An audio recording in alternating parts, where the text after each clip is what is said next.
Hello and welcome to another edition of Jackanory with Mr. Flory. Today I'm going to be reading the true story of the three little pigs, and I'm going to be the wolf.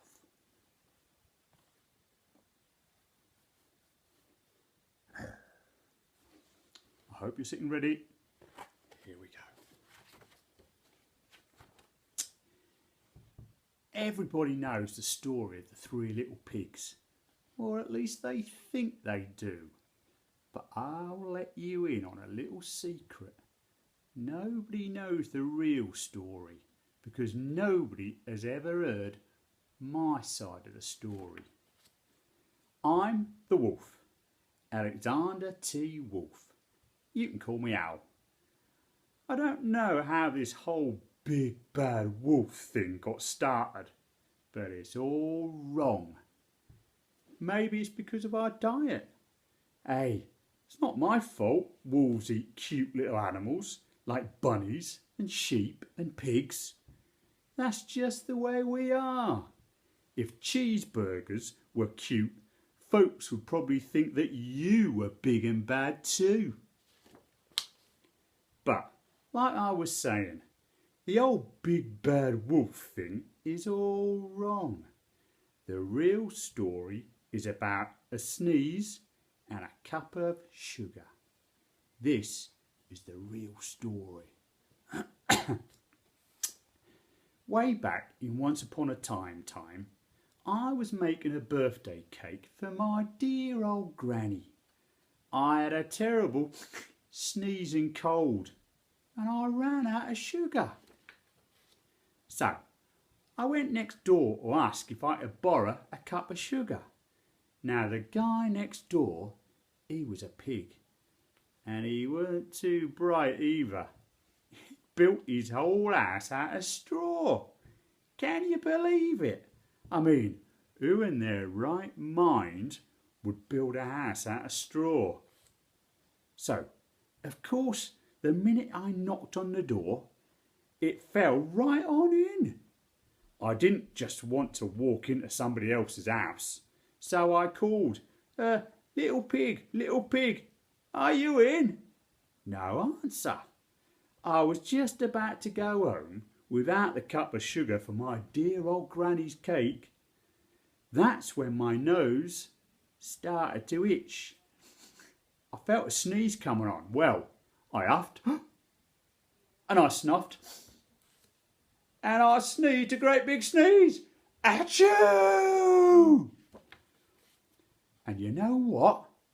That old darn straw house fell down, and right in the middle of the pile of straw was the first little pig, dead as a doornail. He had been home the whole time. It seemed like a shame to leave a perfectly good ham dinner lying there in the straw. So, I ate it up. Think of it as a big cheeseburger just lying there. I was feeling a little better, but I still didn't have a cup of sugar. So, I went to the next house. The guy who lived there was the first little pig's brother. He was a little smarter, but not much. He built his house out of sticks. I rang the bell on the stick house. Nobody answered. I called, Mr. Pig, are you in? He yelled back, Go away, wolf, go away. You can't come in.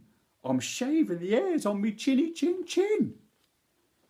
I just grabbed the doorknob when I felt another sneeze coming on. So I huffed and I snuffed and I tried to cover my mouth, but I sneezed a great big sneeze. Achoo! And you're not going to believe it, but this guy's house fell down just like his brother's. When the dust cleared, there was the second little pig, dead as a doornail. Wolf's honour. Now, you know food will spoil if you leave it out in the open. So I did the only thing there was to do. I had dinner again. Think of it as a second helping, I was getting awfully full, but my cold was feeling a bit better, and I still didn't have that cup of sugar for me dear old Granny's birthday cake. So I went to the next house.